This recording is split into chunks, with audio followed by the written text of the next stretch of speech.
c'est un peu tard ensuite. Voilà. Alors, on attend que Pape se connecte et nous donne les instructions pour commencer. Bonjour, vous m'entendez? Oui. Bonjour à tous. Bonjour. Bienvenue sur la table ronde digitale, qui n'est pas vraiment ronde, comme disait Monsieur Francisco. Alors, juste quelques précisions techniques avant de commencer. Pour tout ce qui vous souhaiterait visionner la table ronde avec le sous-titrage, il suffit de cliquer sur l'option en bas à droite. Donc, il est écrit sous-titrage. Donc, il vous suffit de cliquer sur l'option. Et pour avoir la traduction, d'accord. Effectivement, vous pourrez suivre la table ronde en anglais. Elle est traduite en anglais. Donc, ce sera surtout pour Monsieur Devrin.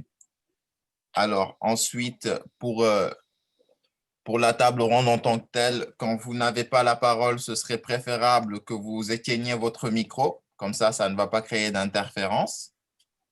Et juste, dernier point, ce serait de bien parler dans vos micros. Bon, je vois que la plupart d'entre vous, vous n'avez pas d'écouteurs. Donc, c'est très bien. Donc, normalement, l'audio devrait être fluide. Donc, je pense qu'avec ça, on devrait pouvoir passer une très bonne soirée et une très belle table ronde. Merci à tous. Merci.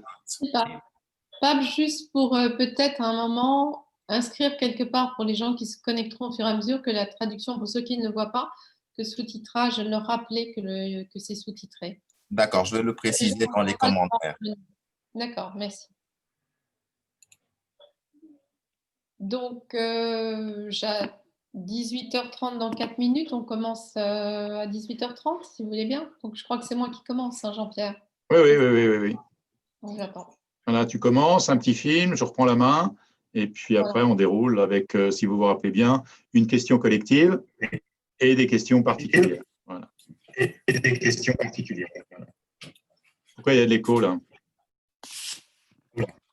Parce qu'on a tous nos micros, donc pour le moment, on va tous éteindre nos micros, sauf peut-être moi qui vais prendre la parole. Ouais. Voilà, de façon à ce qu'il n'y ait pas d'écho pendant qu'on parle. Pas d'écho, hein, faites attention à ça. Voilà. Merci.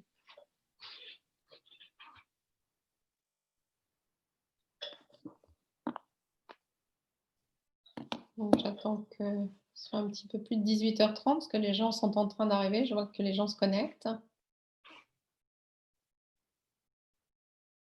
On va peut-être déborder de 5 minutes. Est-ce que vous avez tous vu le teaser du livre? Vous l'avez tous reçu? Oui? D'accord, of course. Yeah, you're lucky. Did you like it?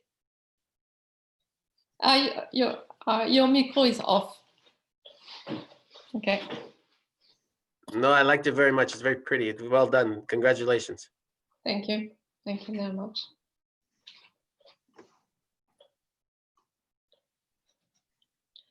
Bon, mais je pense que nous allons... Il est 28, j'attends 4-5 minutes de façon à attendre parfois quelques retardataires qui prendront cours.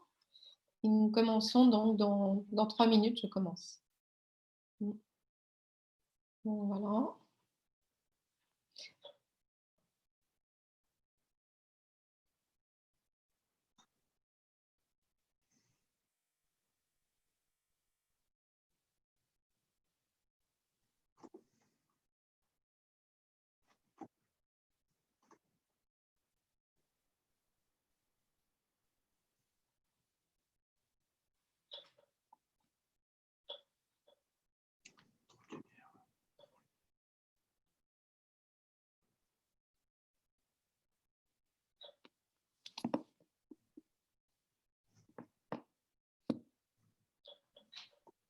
Bon, nous allons commencer parce que je pense qu'il est 18h30. Donc, pour ceux qui sont là, ensuite les autres nous rejoindront.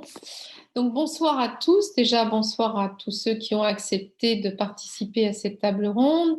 Donc, et à tous ceux qui vont se connecter pour la suivre. Alors, je rappelle pourquoi nous sommes tous là ce soir et pourquoi nous avons voulu faire ça. Donc, Langage du Sud est une maison d'édition et de production. Et nous travaillons maintenant depuis plusieurs années sur la mobilité et le ferroviaire. Je dirais que ça fait 8 ans. Comme j'ai dit tout à l'heure, nous avons pris un train au Maroc et nous ne sommes plus arrêtés. Nous avons continué, nous faisons le tour du monde depuis, bien par le train ou avec tout ce qui est effectivement mobilité, le train à grande vitesse ou les lignes plus classiques. Alors, c'est un travail donc, qui a débuté, c'est pour ça que nous avons fait beaucoup de contenu sur les trains, je crois que c'est important de le rappeler, tant en ouvrage, et vous verrez là, il y a 3 livres, hein, Rêve de gare qui est publié il y a 3 ans, Le tour du monde en grande vitesse, et maintenant Rêve de train, mais il y a aussi beaucoup d'autres ouvrages, des films, plateformes digitales, des dessins 2D et même des livres d'enfants sur le train. Il faut les citer, Marie-Pascale, parce qu'ils ont beaucoup été appréciés par les petits-enfants qui ont pu avoir accès à ces livres, parce que le train fait toujours rêver. Et je dirais que ce dernier livre, écrit par Marie-Pascale comme auteur avec Jean-Pierre, eh bien, est vraiment notre idée, c'est vraiment Rêve de train. Alors, ce qui nous a conduit, c'est 2 choses. C'est toujours cette idée autour du monde, parce que ça nous paraissait important de montrer, de faire un voyage. Au moment où on est tous bloqués à cause du coronavirus, je dirais que ce livre tombe à point parce qu'il nous permet de rêver de faire un voyage, et que les voyages en train, c'est vraiment des épopées. Le train, c'est une épopée. D'abord parce qu'il y a l'épopée industrielle et ferroviaire depuis des siècles, ça nous fait tous rêver, ça fait rêver les enfants. Qui n'a pas rêvé devant un train électrique et qui ne rêve pas en train? Et à travers ce livre, eh bien, effectivement, les auteurs ont cherché à faire rêver. Marie-Pascale a fait le tour du monde. C'est une personne aussi qui est, au-delà d'être auteur, ça fait des années qu'on travaille ensemble. Marie-Pascale est très tournée aussi vers tout ce qui est voyage. Elle a fait de nombreux voyages dans sa vie. Elle a écrit beaucoup sur le voyage. Et donc, je crois que c'est important. Cette dimension nous paraissait importante. Jean-Pierre, vous le connaissez autant que moi, avec tout ce qu'il a fait à l'UIC. Ses voyages multiples, divers, variés autour du monde. C'est un homme du monde. Et donc, je crois qu'à travers cet ouvrage, on retrouve ça. Et je dirais qu'il y a une autre chose qui était importante pour nous, c'est de montrer que le train, non seulement s'inscrit totalement dans l'histoire, dans le patrimoine, mais il s'inscrit dans le développement durable aujourd'hui, et il s'inscrit dans l'économie et le développement de l'économie durable également pour tout ce qui est aujourd'hui l'évolution des populations. Donc voilà, je laisse la parole donc, à Jean-Pierre qui va animer cette table ronde et qui va nous présenter nos invités. Merci en tout cas à tous d'être là ce soir. C'est un grand honneur de vous avoir tous autour de nous. Merci infiniment. Je passe la parole à Jean-Pierre.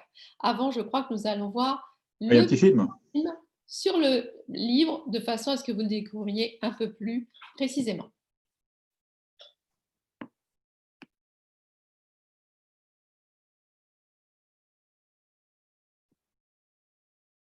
Je crois que c'est Pape qui lance le film, donc on attend.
Voilà, vision très, très dynamique du livre. Patricia, tu voulais… Oui, je voulais rajouter juste un petit mot quand même. Je vois que M. Daven nous a rejoints. Bonsoir, M. Daven. Je voulais aussi dire que cet ouvrage s'est fait parce que nous avons, merci, un certain nombre de partenaires et d'amis qui nous ont aidés à soutenir cet ouvrage, dont l'UIC, qui est présent, dont la SNCF, dont des lignes de train qui sont présentes ou qui nous écoutent, comme les trains du Haut-Quercy, dont les trains portugais, les trains grecs, les trains japonais, c'est très important, les trains japonais, les trains suisses et un certain nombre d'autres partenaires. Donc, je voulais dire ça parce que c'est important de savoir qu'il est toujours intéressant et pour nous, enfin, je dirais, c'est lueur je dirais, pour continuer notre travail, d'avoir des gens qui s'intéressent et qui encouragent notre travail. Donc, c'est ça que je n'avais pas dit, je voulais le dire avant de vous laisser la parole. Merci. Très bien. Bien, écoutez, rebonsoir aux panélistes. Bonsoir, chers collègues, chers amis qui nous avaient rejoints sur cette table ronde virtuelle pour passer quelques moments ensemble à découvrir ce livre, au-delà de sa présentation très sympathique et dynamique que nous venons de voir. L'idée de ce livre, en fait, est née à la conférence Top Rail de l'UIC à Barcelone en 2018. L'intention était alors de poursuivre et de développer les actions internationales de l'UIC dans sa dimension culturelle. Et vous savez, vous l'avez bien compris, mais le lancement d'un tel livre, c'est en fait l'aboutissement d'une longue aventure, d'un travail de création d'équipe pour concevoir, pour compiler, contacter, écrire, monter, jusqu'au top de l'impression. Mais celui-là est en fait le début d'une autre aventure. J'oserais dire d'un rêve qu'on va pouvoir, de page en page, de main en main, à travers le monde, révéler les messages de son contenu pour pouvoir, espérons-le, le transmettre. Et ce rêve, cette fois, vous l'avez compris, nous l'avons appelé rêve de train. Après, comme l'a dit Patricia tout à l'heure, rêve de gare, sur l'architecture de la mobilité inter- et intra-urbaine, sur le monde à grande vitesse, qui est l'expansion d'un autre rêve, celui d'un rêve fou d'innovation technologique et économique. Voici donc ce rêve de train qui, à son tour, veut faire bien sûr la promotion du chemin de fer, un peu un trait d'union entre un héritage du 19e et une vision du 21e siècle, dans 5 dimensions non techniques, pour une fois, historique, patrimonial, international, environnemental et culturel. Et pour parler de tout ça, nous avons réuni, sur l'écran, vous voyez, un panel émérite pour cette table ronde sur Zoom, qui sera suivi d'une section interactive de questions-réponses. Si nous suscitons des questions, vous pouvez bien sûr les transmettre via l'écran. Avant de présenter les panélistes de cette table ronde, puisqu'il nous a rejoints, je voudrais partager avec lui le plaisir de présenter François Daven, qui est l'actuel directeur général de l'UIC et qui a pu dégager un peu de son temps d'un agenda que je sais bien rempli et bien compliqué en ce moment en particulier pour toute entreprise ou toute association internationale. Donc François, merci de nous avoir rejoints et je vais te passer la parole peut-être pour nous dire en quelques mots, en quelques minutes, quelle est d'abord, ton impression sur ce nouveau livre et sur son rôle pour pouvoir assurer la promotion du chemin de fer, ce qui est après tout ou avant tout la vocation première de l'UIC. Voilà. Je crois qu'il faut que tu branches le micro. Oui. Si tu es éteint, voilà, c'est bon. Voilà, ok. Ben, c'est bon, vous me voyez, puisque moi, je ne me vois pas. Donc, voilà, très bien. Écoute, merci en tout cas, Jean-Pierre, de m'avoir invité ici. Mais je suis très honoré de pouvoir faire la promotion de cet ouvrage, dans lequel l'UIC est également un petit peu partie prenante.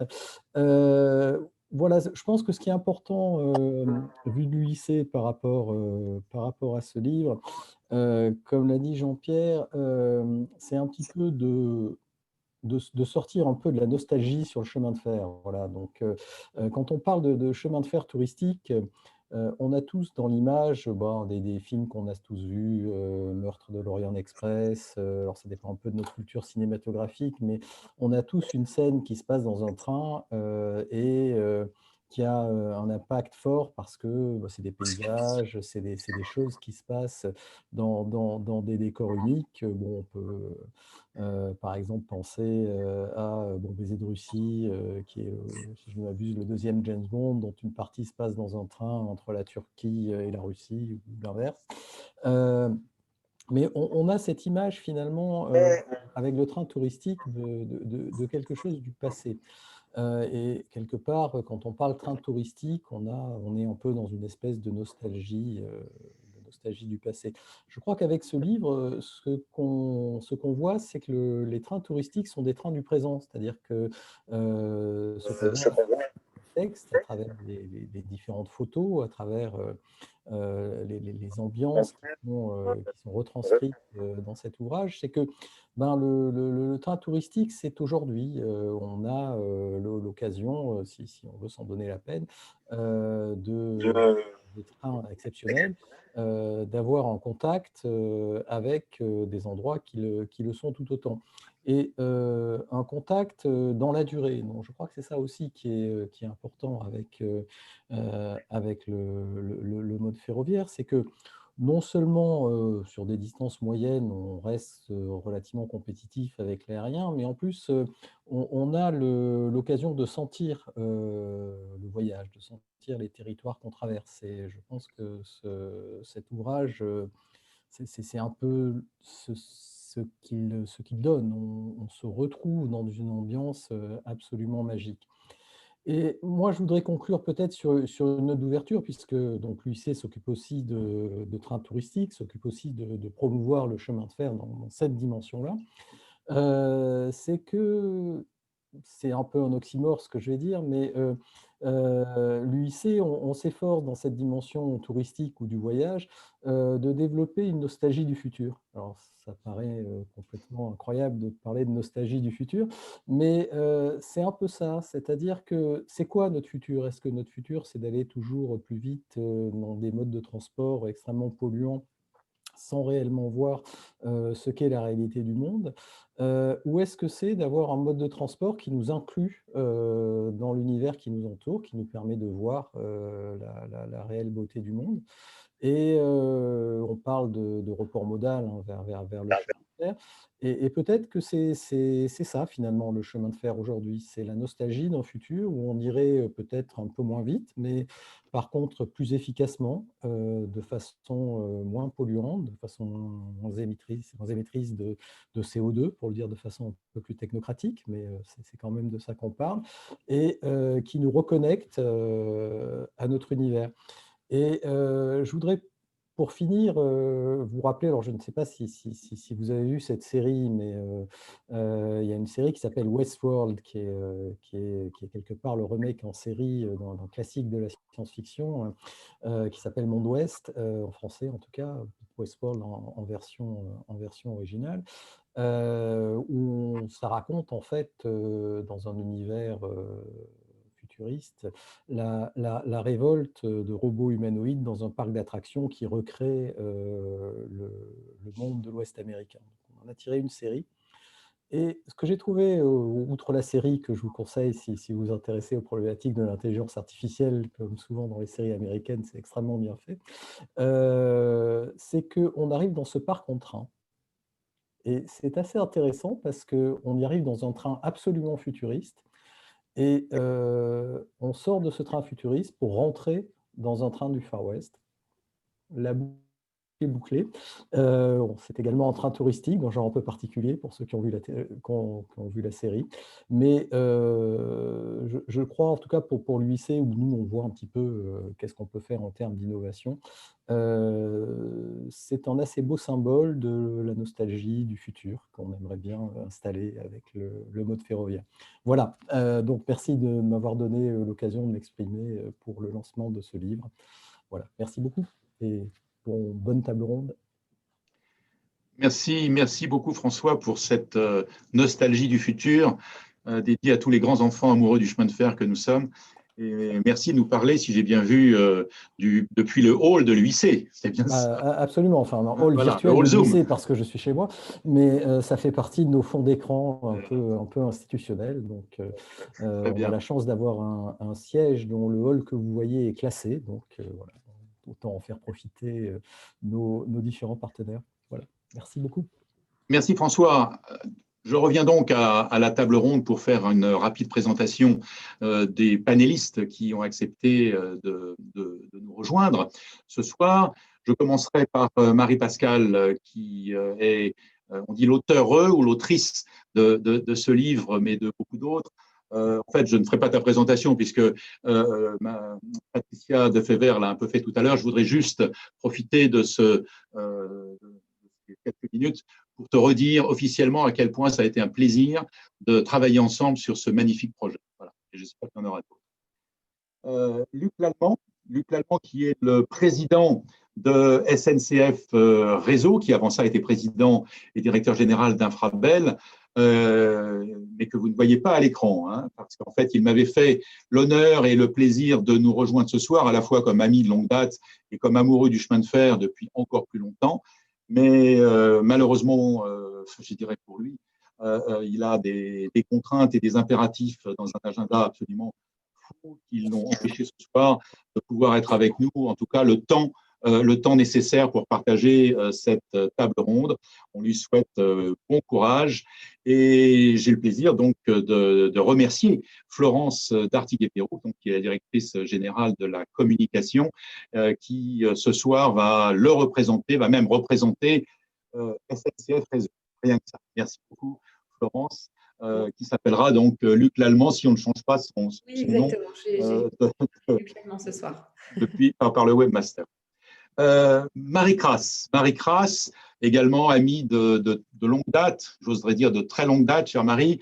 Tu as travaillé à l'OCDE depuis longtemps pour façonner ton expérience mondiale et les relations institutionnelles qui t'ont permis de prendre la présidence de ITF, ou FIT en français, l'International Transport Forum, qui donne au transport, mais au chemin de fer aussi, une vision, une dimension à la fois durable, sociale et sociétale, et qui te permet d'être l'organisatrice d'une conférence mondiale à Leipzig tous les ans, peut-être pas en 2020, mais on espère en 2021, en tout cas, et j'ai eu beaucoup de plaisir à y participer ces dernières années.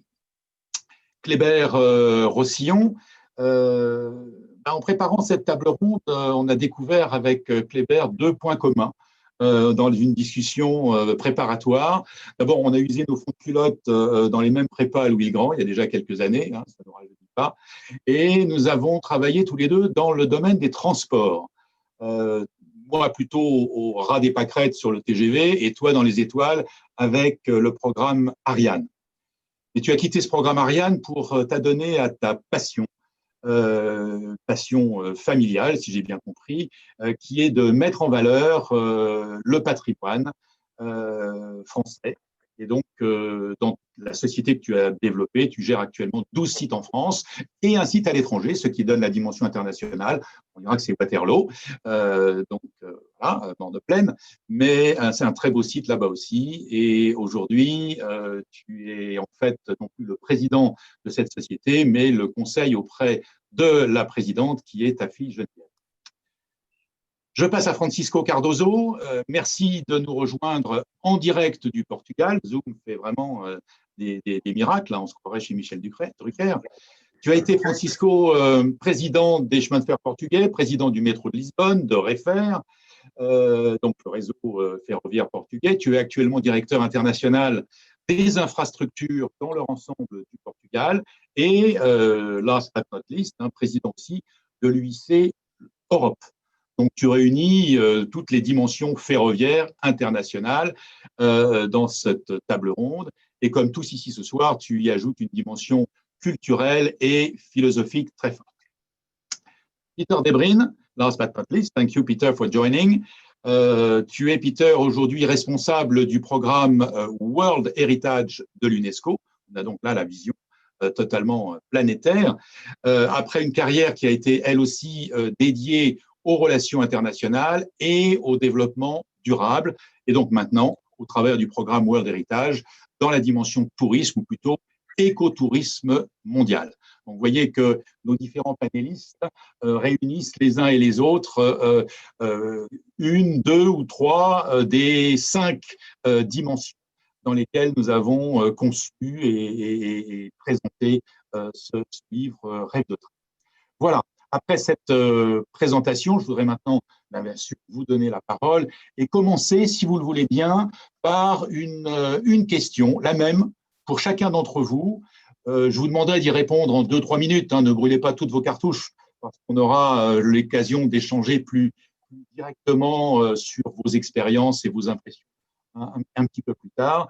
Donc, en 2 minutes, 2-3 minutes, je vous demanderai de réagir d'abord au livre. J'ai vu que certains l'avaient déjà dans les mains, d'autres l'ont vu de façon virtuelle, et de nous dire, de partager avec nous la perception que vous avez du développement du train touristique dans le monde et de leur impact sur les territoires.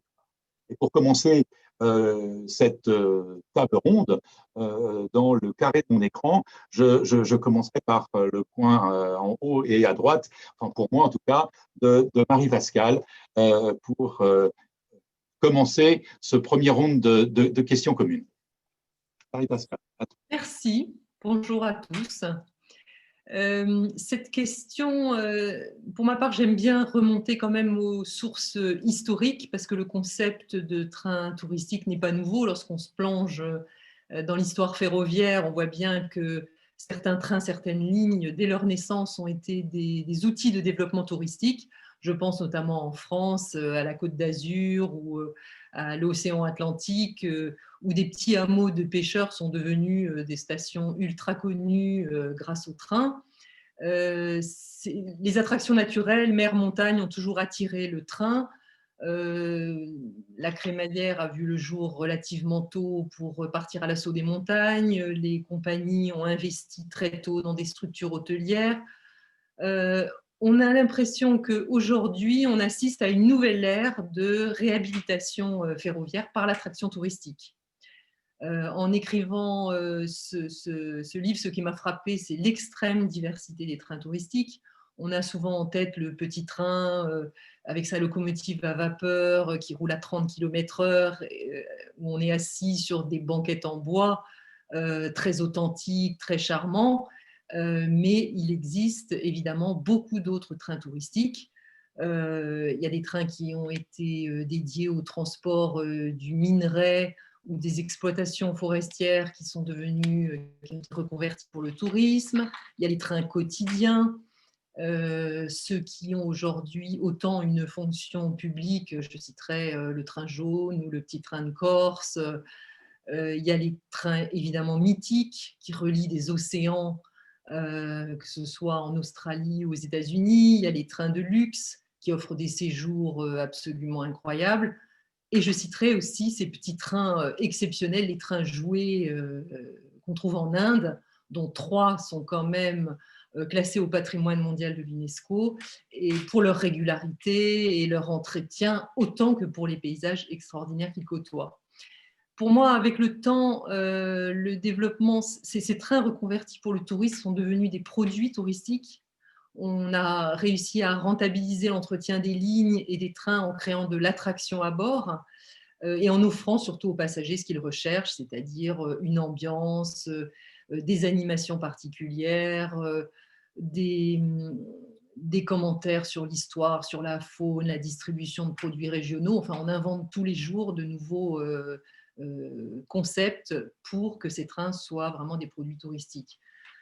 Leur impact sur le territoire, c'est en fait les trains réguliers qui ont été convertis ensuite dans le tourisme ont participé au départ à l'aménagement du territoire et au désenclavement des régions. Aujourd'hui, où la voiture sature beaucoup de grands sites touristiques, c'est ces trains touristiques qui ont pour vocation de désengorger des routes et des villes d'arrivée. Ces trains profitent également aux habitants qui vivent dans l'arrière-pays et favorisent également évidemment le développement touristique régional. Voilà ma vision un peu en quelques mots Quelques mots. Merci. On sent effectivement la passion derrière les mots et on aura l'occasion d'en reparler tout à l'heure plus longuement. Kléber, à toi. Oui. Moi, ce que j'ai remarqué, tout d'abord, c'est que ce livre Rêve de train est un très beau livre.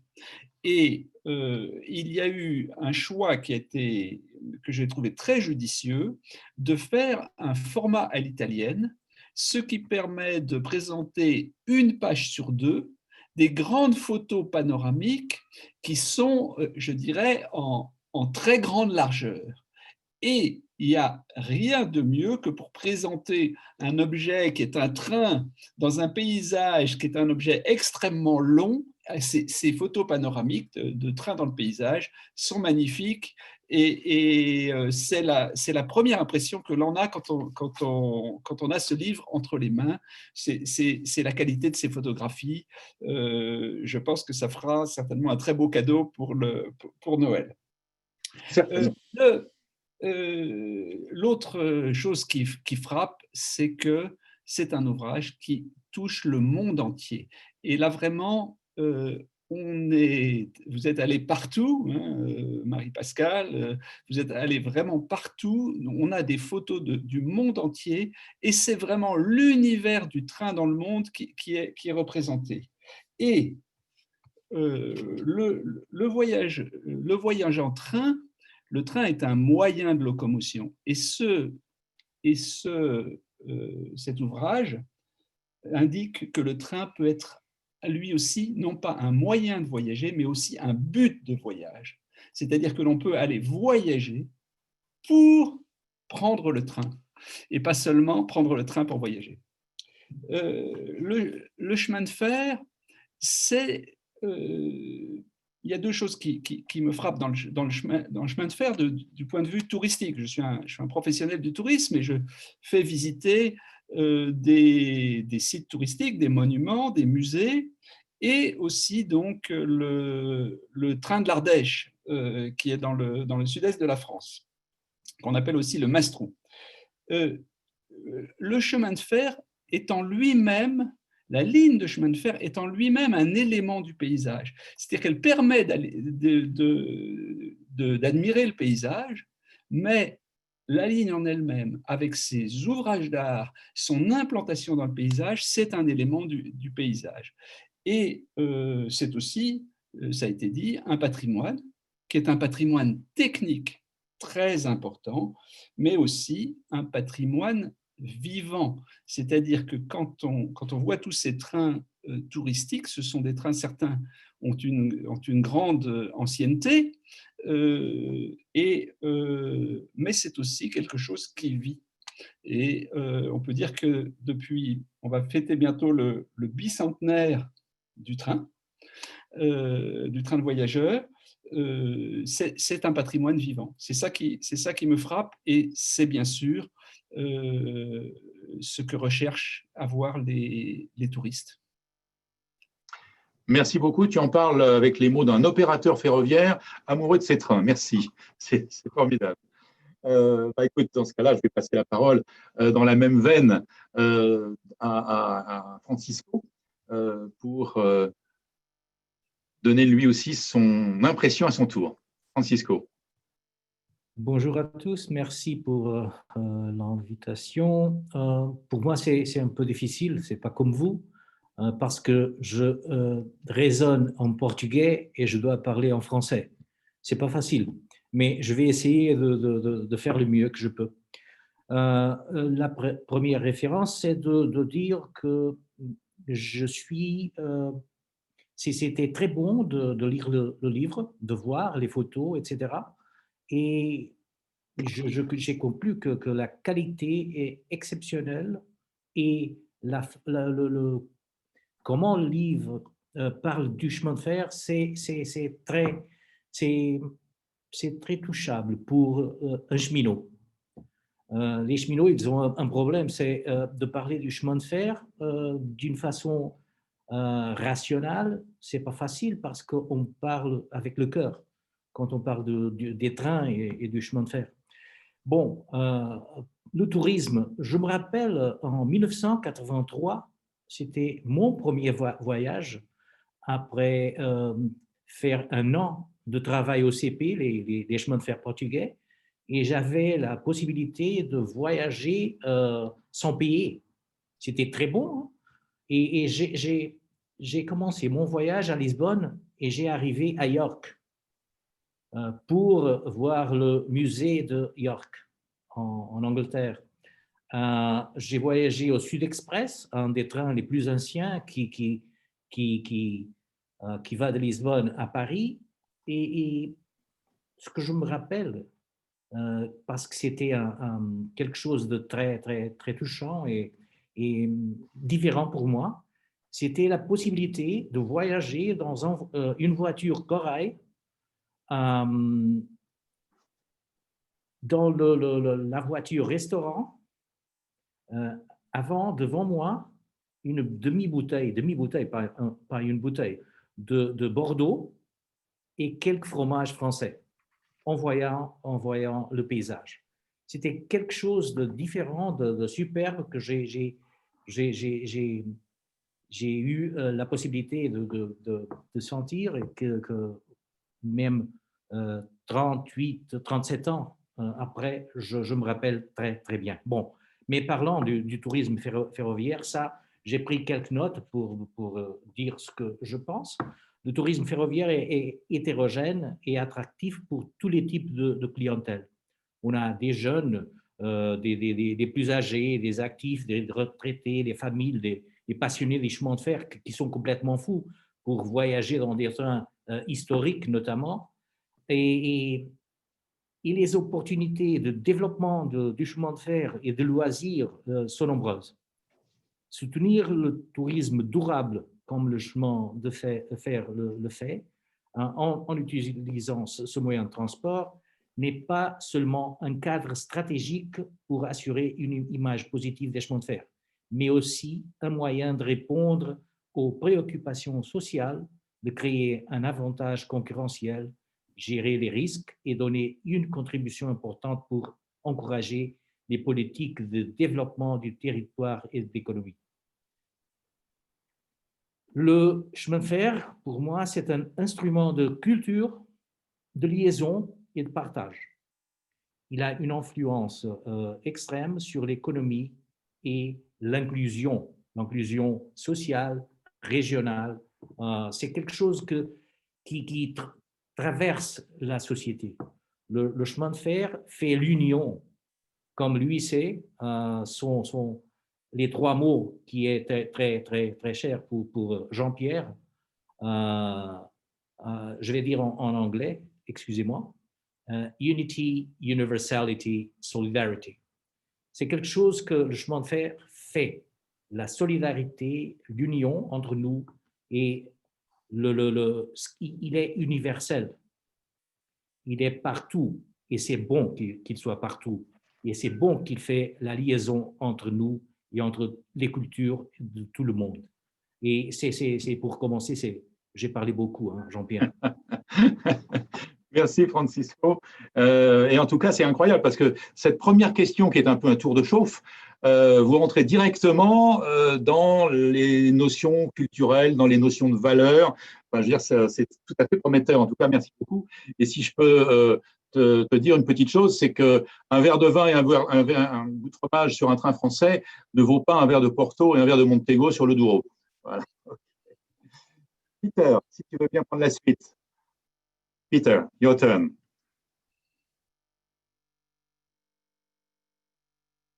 Open your mic. There we go. Good evening, everyone, and thank you for this very kind invitation to be with you today. And congratulations on a very lovely book. I think travel by train makes sense on so many levels. It's on the one hand, one of the best ways, the most authentic ways to experience a destination, a country. It allows you to reach famous attractions, but more importantly, and this is very important for UNESCO in terms of sustainability and sustainable travel, is it takes you to remote places. And I think this is very important. it's very interesting because travel by train, you can step back in time with perhaps some of the railways that are inscribed on the World Heritage List, but it's also very forward thinking or forward looking. If you can imagine taking one of the fastest trains in Asia in Japan. So it crosses all those borders, so to speak, to make a pun. I think for one of my first experiences actually on a tourist train was when I was very young. So I'm an American, if you couldn't tell. And one of my first experiences on a train was a tourist train called the Cumbres Toltec Railroad. I grew up in New Mexico, and it's a very small double gauge railroad, but it really, again, evokes that kind of an emotion, and you get hooked on it.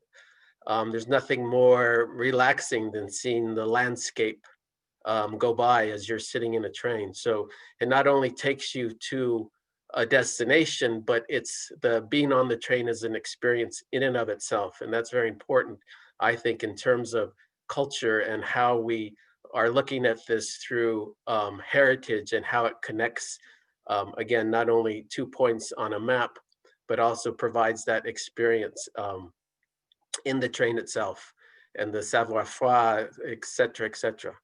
So I think for train travel, in terms of the opportunity for touristic train travel, I think it's very high. As I mentioned, it connects, on different levels, but it's a very sustainable way to travel as well. And again, that's very important to UNESCO. So it's this combination of things that brings it together, that makes it, I think, the potential for it in the future very, very exciting because of that, because it kind of weaves together many things, and primarily in terms of a visitor experience, because that's something else that all of us care about, is when you are on holiday or you are traveling, you want to have a very good visitor experience. And again, it's great because you can go to point A and point B and not worry about directions, because you're going to get there. So I think that with that, I think I'll close with that and then answer some more questions later, more specific about World Heritage, because I know all of you want to know more about how you inscribe sites on the World Heritage List. Absolutely. Thank you. Thank you, Peter. Je vais me permettre, Peter, de redire en français les 2-3 idées que tu as développées pour nos amis qui n'auraient pas totalement saisi. Tu aimes ce livre, déjà, merci beaucoup, car il représente pour toi l'expression d'une expérience tout à fait authentique, permettant de découvrir à la fois des pays, bien sûr, mais aussi des destinations et de partager des expériences. Bien évidemment, au travers de l'UNESCO, tu apprécies tout particulièrement la dimension durable du chemin de fer, mais tout particulièrement encore plus celle des trains touristiques dans l'univers ou la famille du chemin de fer, parce que cela, comme tu l'as dit toi-même, permet à la fois de retourner dans le temps passé, mais, et là j'ai qu'une expression anglaise pour l'exprimer, être aussi back to the future, et en fait de franchir un peu les frontières du temps dans une expérience. Toi, tu as fait cette première expérience, tu nous l'as dit, dans un train tout à fait original au Nouveau-Mexique, et qui t'a marqué pour des tas de raisons, pour des expériences uniques à cette époque, et qui te permettent aujourd'hui de dire, fort de l'expérience que tu as au travers d'autres programmes héritage, que les trains touristiques ne sont pas bons pour les musées, mais au contraire une formidable opportunité d'avenir pour le chemin de fer. Voilà, je crois avoir dit sans trahir, résumé sans trahir ce que tu nous as dit. Et donc, je passerai maintenant la parole à Florence, si tu veux bien nous parler aussi en 2 minutes. Hein, ne donnez pas toutes vos cartouches tout de suite, hein, s'il vous plaît, mais je sens l'expression tellement plaisante que je vous en prie, Florence, à ton tour. Oui, tout d'abord, juste un mot pour vous dire que je suis ravie d'être parmi vous, même si effectivement le président Luc Lament aurait préféré être présent en personne, évidemment. Pour répondre à la première partie de ta question, je dois dire que, à titre personnel, j'ai plongé dans le livre comme dans un roman d'aventure, et que dans cette période, c'était vraiment une immense bouffée d'oxygène. Oui. Merci. Donc, merci. Sur la question du développement des trains touristiques dans le monde et de leur impact sur les territoires, je dirais que je crois que il y a des nouvelles réalités évidemment économiques, sociales, environnementales qui démontrent chaque jour que le voyage en train a de très beaux jours devant lui. Et aujourd'hui, une grande partie de gens souhaitent donner du sens en fait à un choix de consommation. Et bien sûr, le champ du tourisme ne fait pas exception à ce désir. Du coup, le train touristique se développe, à mon sens, pour plusieurs raisons. D'abord, il y a une dimension narrative du train, de l'itinérance, tout un imaginaire qui lui est associé, qui passe le train assez naturellement, en fait, dans le champ du voyage et du voyage touristique. Ensuite, il y a effectivement des attentes croissantes de voyageurs en matière de respect de l'environnement.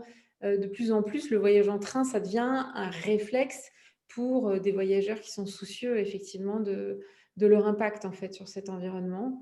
Et puis évidemment, pour ce qui est des trains français, et je le dis en lien évidemment avec le réseau dont je suis proche, le maillage du train, du rail français permet de transporter évidemment les personnes dans l'ensemble du pays et dans des zones isolées. Et d'ailleurs, la crise de la Covid récemment a signé en fait un retour des Français vers ces territoires, et c'est un mouvement de longue traîne. Et je pense que le train touristique, il s'inscrit parfaitement dans cette tendance. C'est d'ailleurs parfois le seul moyen d'ailleurs d'accéder aux plus beaux sites de France. Je pense par exemple au train de la Rhune dans les Pyrénées-Atlantiques. Mais voilà, il y en a d'autres, on pourra en évoquer d'autres au long de notre discussion. Merci Florence, et merci en particulier pour le début de ton intervention qui me permet de rebondir en disant qu'effectivement, pour un Noël confiné, ce livre pourrait être un merveilleux cadeau, mais je pense que vous l'aviez déjà tous compris. Marie, est-ce que tu veux bien terminer ce tour de première table, s'il te plaît? Bien sûr, avec plaisir, Jean-Pierre, et un très grand merci pour cette invitation. Bonsoir à tout le monde. Je suis vraiment ravie de participer à ce panel pour échanger sur cette interface entre le tourisme et les trains, et notamment ces merveilleux trains qui sont mis en lumière dans le livre que nous célébrons ce soir, les trains de rêve, les rêves de train et les trains de rêve. Je me joins aux autres pour féliciter Jean-Pierre, toi et Marie-Pascale Rosier pour ce très, très bel ouvrage. Peter, I just wanted to say I grew up your neighbor for at least a number of years in West Texas. And I must say, I never made the trip on the train you mentioned in New Mexico. But I'm going to have to do that next time I'm back in the area.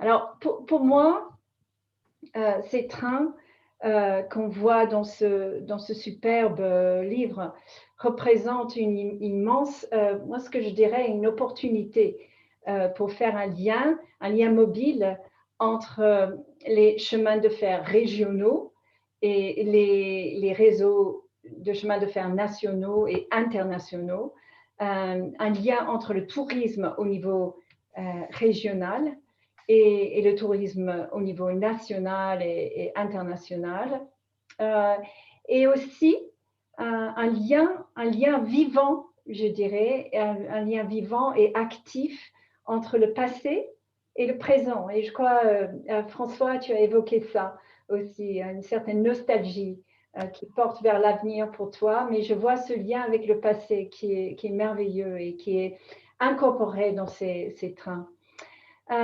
Sachant que les trains représentent un moyen de transport écologiquement durable, je crois qu'on peut le dire, particulièrement par rapport à d'autres moyens de transport individuels et aériens, il y a une opportunité, je reviens là-dessus, une opportunité de faire de ces trains de rêve un vecteur important pour un développement socio-économique local, fort et durable. Mais pour ce faire, et on aura le temps de développer ça, je pense, avec nos interventions ensuite, il y a 3 aspects qui doivent être réunis et, pour que cette opportunité soit réalisée. Leur connectivité, leur accessibilité et leur qualité environnementale. Et c'est le cas de certains, et je dirais de plus en plus, de ceux qui sont représentés dans ce livre, mais ce n'est peut-être pas encore le cas d'autres. Et c'est cela, je crois, qui est essentiel pour que cette opportunité qu'offrent ces trains de rêve soit bien saisie. Donc, voilà, de nouveau, un grand merci pour cette opportunité et puis au plaisir d'entendre les interventions qui vont suivre.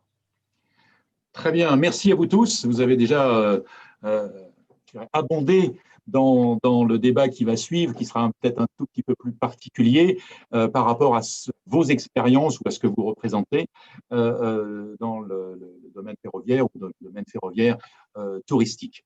Donc, pour passer à ces questions particulières, j'aimerais bien commencer avec Peter, puisque tu nous as déjà un tout petit peu fait rêver avec le programme World Heritage. Tout le monde connaît ce programme. On voit marquer UNESCO quand on voyage un peu partout sur des sites merveilleux. Donc, Peter, pourquoi mettre dans ce programme World Heritage, pourquoi mettre des trains dans ce programme? Parce que j'avoue avoir moi aussi découvert avec plaisir. Et en quoi constitue-t-il pour toi une part intégrante du patrimoine mondial de l'UNESCO? Thank you, Jean-Pierre. I think, as everybody knows, there are a few trains or railway systems that are inscribed on the World Heritage List. 2 of them are here in Europe, and 1 is in India. And the process of inscribing World Heritage Sites is based on a concept called Outstanding Universal Value, or in short, we say it's OUV. And early on within the convention, many of the sites that were inscribed were either palaces here in Europe or religious sites. So in the mid-90s, they wanted to make the list more representative. And that's when they started to inscribe more industrial sites, so to speak, or train sites. And I think the first one that was inscribed was the Rhaetian Railroad in Switzerland and Italy. And the interesting thing about that is that there is criteria for inscription, and the criteria is very specific.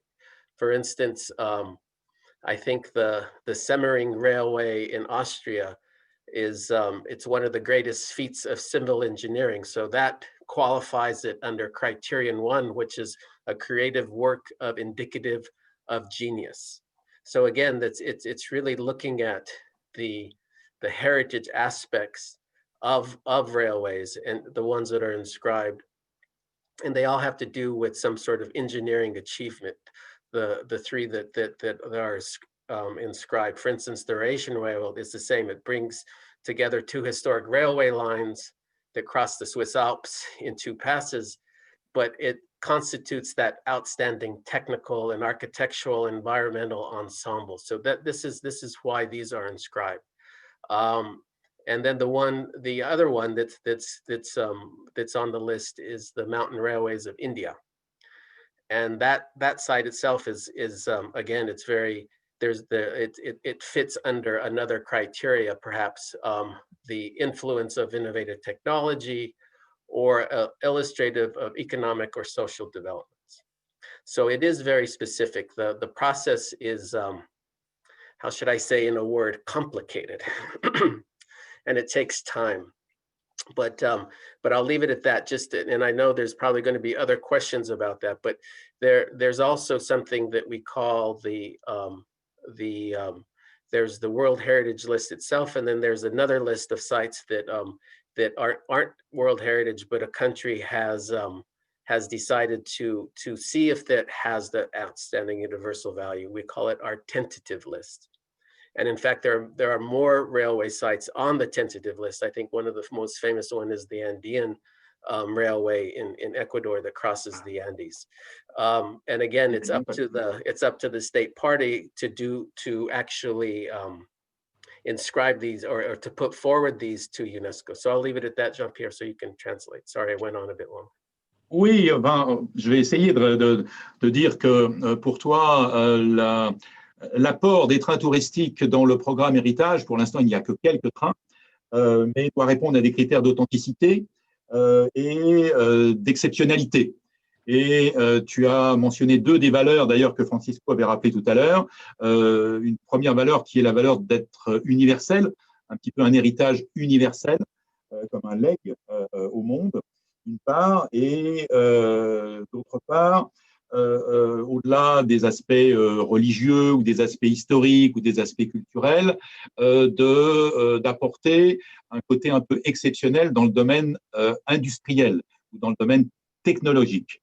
Et c'est là un des critères de sélection des différents candidats ou trains candidats, qui est un peu l'unicité. L'unicité dans la construction, dans le côté exceptionnel d'une réalisation. Voilà pourquoi peut-être d'ailleurs les premiers trains qui font partie de l'héritage de l'UNESCO sont plutôt des trains de montagne. Hein. Tu as commencé par parler des trains des Alpes suisses, les trains dans les montagnes en Inde, je suppose au Cachemire. Là, tu as un candidat, si j'ai bien compris, qui sont dans les Andes, dans la traversée des Andes. Donc, on voit bien le côté exceptionnel de la réalisation de tunnels, d'infrastructures. Et on reviendra tout à l'heure avec la notion d'infrastructure avec le Portugal et la SNCF. Dans le choix. Tu as mentionné également d'autres choix qui, au-delà du côté unique dans la réalisation, sont des côtés uniques dans l'apport social et économique au niveau d'une région. Voilà, et je pense que ça, c'est quelque chose qu'on aura aussi l'occasion de développer tout à l'heure et sans doute aussi avec Marc. Et j'ai une petite question, peut-être que c'est une question indiscrète à laquelle tu ne peux pas répondre, mais on a compris quels étaient les critères. Est-ce que tu as beaucoup de candidats actuellement? Comment peut-on candidater?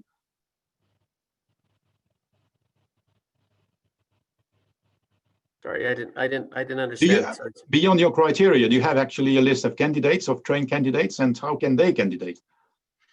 As I mentioned, there's a tentative list that of World Heritage Sites in general, and some of them are railway or trains that as we refer to in UNESCO speak, a state party have put forward for inscription.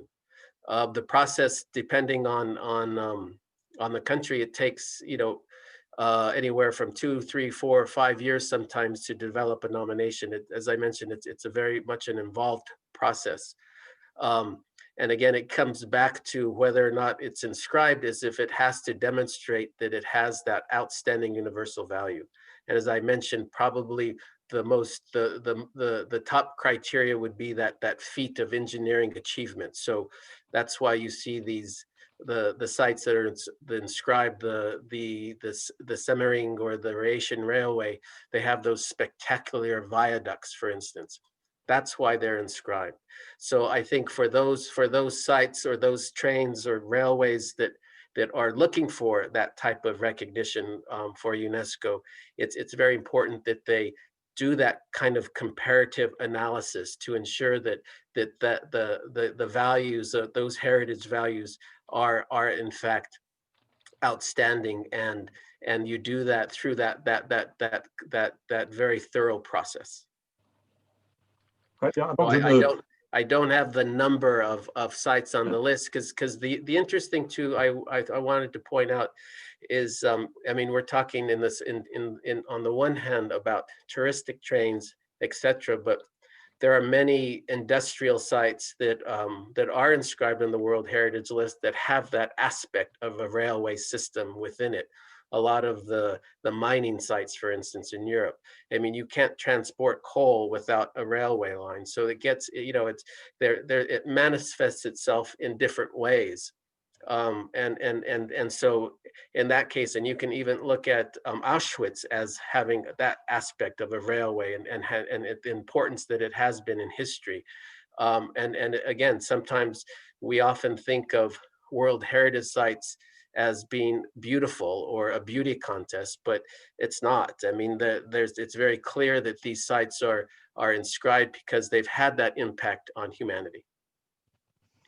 Très bien, donc dans la liste des critères, il y a effectivement cet impact dans l'histoire de l'humanité, ces prouesses technologiques pour des réalisations exceptionnelles de la main de l'homme. Et les trains s'inscrivent effectivement dans tout un programme industriel sur une liste d'autres sites également, sachant que le processus dure entre 2 et 3 ans pour la présentation, l'analyse et le travail. Un dernier petit mot rapide, Peter. Qu'est-ce qu'apporte le fait d'être labellisé Heritage de l'UNESCO, au-delà d'apparaître dans de merveilleux livres comme Rêve de train, mais est-ce qu'il y a un apport particulier, sinon ce respect et ce label? Sorry, can you translate again? Sorry. Beyond being published in nice books like ours, actually, what brings the fact that you are labelized UNESCO Heritage? Is there something that it's image, or you belong to a club? What is the benefit or the added value Well, for the laureate? Yeah, it varies quite significantly between each site on the motivation, if you would, of why they want inscriptions. Most oftenly, it's a sense of pride that they feel like it's that, because that universality of World Heritage means that it's not just your own culture or heritage, but it is for the world. So again, it has that connection on a much larger scale. So it is that kind of a celebration, if you would, that of that recognition, because in effect we have over 190 countries in the world that are basically saying the sites that are inscribed on the World Heritage List are the crème de la crème. They're the top as decided by their peers. So it's important to note that for UNESCO, I mean, we're the secretariat for the World Heritage Convention, but the decision making is made by the World Heritage Committee, which is a subset of all of the signatories to the World Heritage Convention. And I think that also, people want, some of the motivation is they want to share that heritage. In fact, it's part of the convention itself that the state party has to present and transmit that heritage to other generations. And it's that transmission and that presentation that connects it, I think, to tourism and travel. And so, yes, you want people to come and visit your site or take your train because of that. So there is a connection to tourism. And, oftentimes if a World Heritage Site is inscribed, tourism numbers go up. Ok, bon, les avantages effectivement de pouvoir être reconnu dans ce programme World Heritage, bien sûr qu'on dépasse la dimension, je dirais, nationale qu'on peut avoir puisqu'on fait partie d'un programme mondial et que ceci apporte non seulement une reconnaissance du patrimoine, une reconnaissance du travail, mais aussi un attrait qui redevient un attrait touristique. Donc il y a un avantage, je dirais, culturel et aussi un avantage économique évident à en faire partie. Et j'espère que certains… Vous avez vu qu'on a mis un chapitre UNESCO dans le livre et j'espère que certains autres des trains de ce livre feront peut-être un jour partie de ce World Heritage aussi. Merci, thank you very much, Peter. OK, and je passe maintenant à Kléber Roussillon. Je vais passer du monde à l'Ardèche et à un opérateur ferroviaire. On a compris tout à l'heure à quel point tu en parlais avec passion. Tu es effectivement, entre autres, opérateur du train de l'Ardèche, du train du Maestro. Donc, dis-nous à ton tour, avec cette expérience de terrain, ce que ce train apporte, non pas simplement à son exploitant ou son opérateur, mais à son département. Alors, le train de l'Ardèche est un site d'attraction touristique. Je crois que cela motive la première motivation des touristes dans le monde, c'est de voir de beaux paysages, de beaux villages, de belles villes, de beaux monuments. Et le train de l'Ardèche répond vraiment à ça, et tout d'abord par les paysages. C'est une petite ligne qui fait 28 km de long entre Tournon-sur-Rhône et Lamastre, d'où le nom que lui ont donné les populations de l'Ardèche. On l'appelle le Mastrou parce que ce train monte à la petite ville de la Mastre, dans la montagne du Massif central. Et la ville de la Mastre est surtout connue pour être le terminus du Mastrou, si je peux me permettre. C'est sa fierté, c'est sa célébrité. Sur ces 28 km de ligne, nous avons 300 ouvrages d'art. Ça fait écho à ce qu'on disait tout à l'heure. Et la ligne serpente au fond d'une gorge, les gorges d'une petite rivière qui s'appelle le Doubs, qui est un affluent du Rhône, D-O-U-X. Et la ligne est tellement tortueuse que elle est avec une voie, ce qu'on appelle une voie métrique. L'écartement entre les rails est de 1 mètre seulement, et la locomotive qui circule sur cette voie est une locomotive articulée pour suivre les sinuosités de la ligne. Et cela permet de voir nous avons des wagons panoramiques qui sont ouverts. Nous allons à la vitesse maximale de 25 km à l'heure, ce qui fait peut-être un des trains les plus lents du monde. Mais nous avons la particularité ces trains sont tirés, notamment un d'entre eux, par la locomotive qui est sur la ligne depuis 1898. Et depuis 1898, les générations de chauffeurs et de mécaniciens se succèdent en répétant exactement les mêmes gestes pour conduire sur la même ligne. Et ça, c'est un élément du patrimoine. C'est-à-dire qu'on a à la fois le patrimoine technique, le patrimoine naturel et ce patrimoine humain, c'est-à-dire ce savoir-faire des cheminots dont on parlait tout à l'heure, qui est en lui-même un monde de richesse, de technicité, de richesse, de savoir-faire. Et c'est cela qui est une attraction importante, une des attractions majeures de ce département de l'Ardèche.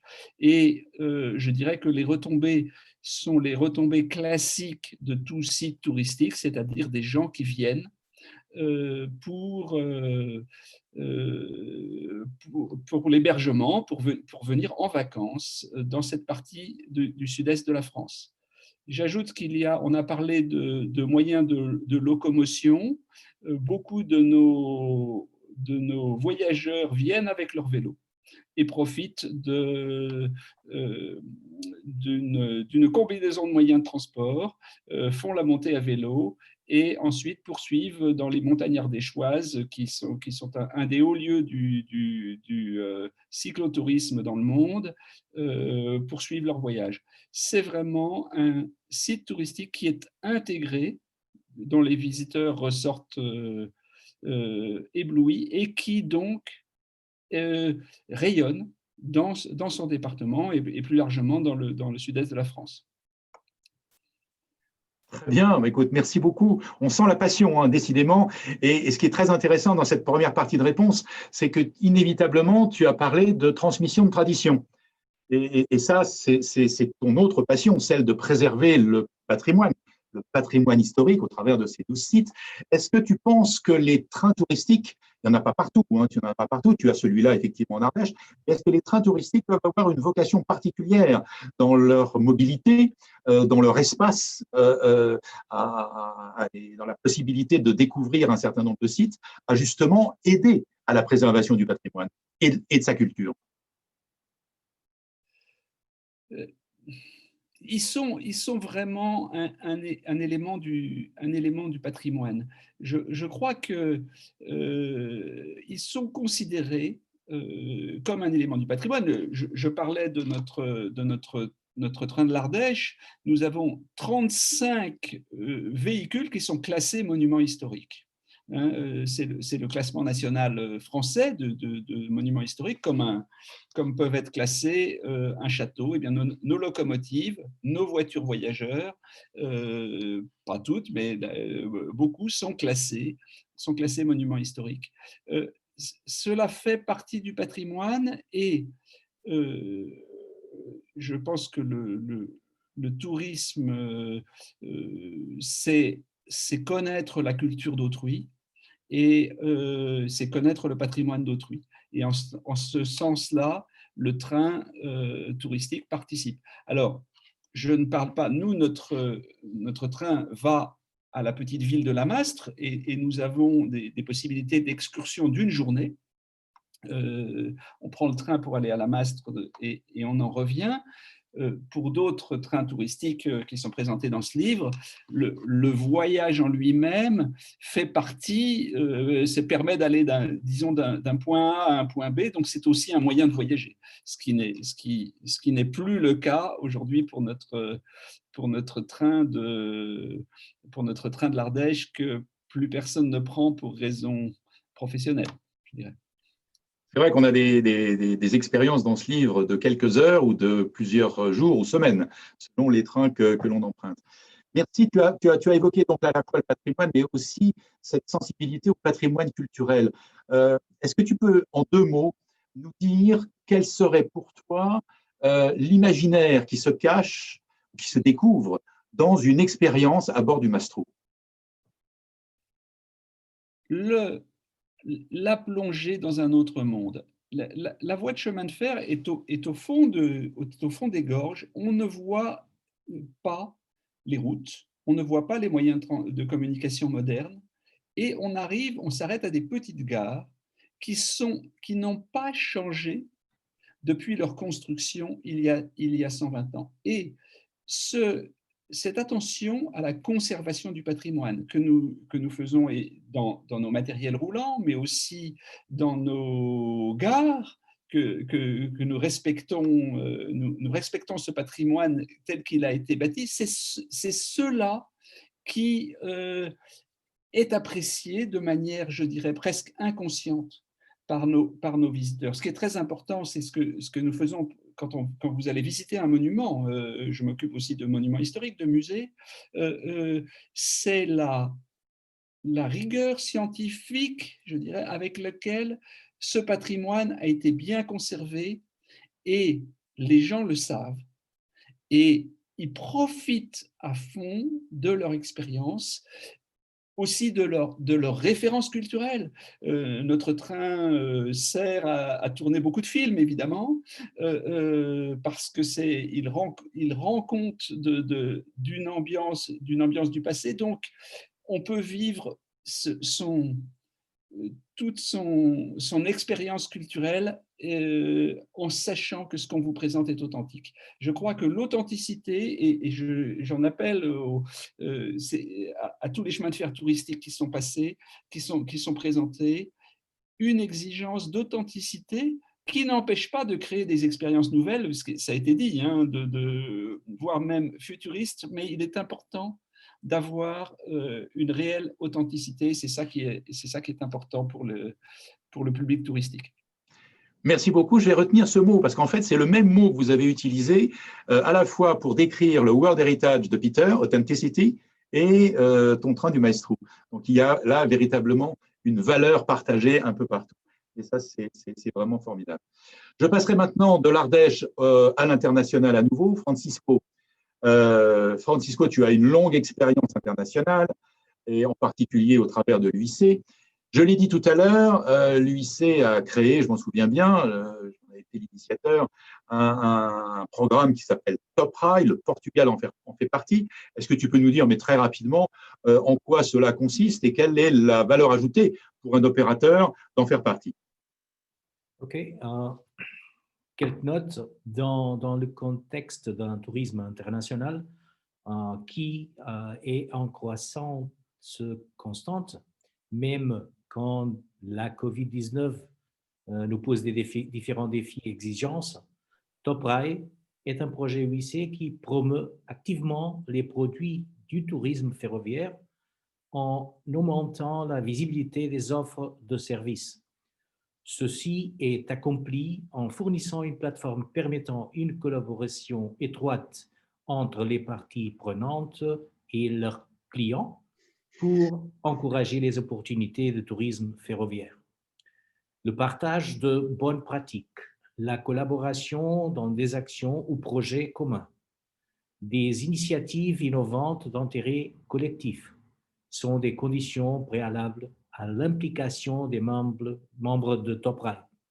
Cette approche à l'initiative est un facteur d'unité et de réussite. Ça, c'est l'approche de TopRai.